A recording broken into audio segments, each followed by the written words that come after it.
Отворија, Господе Исусе, книгата на животот и покажи ни го вистинскиот пат на спасение, бидејќи Ти со целосен божествен авторитет рече: Јас сум патот, вистината и животот.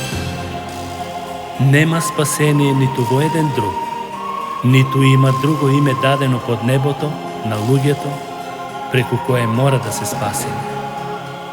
Да, Ти рече: без мене не можете ништо да направите.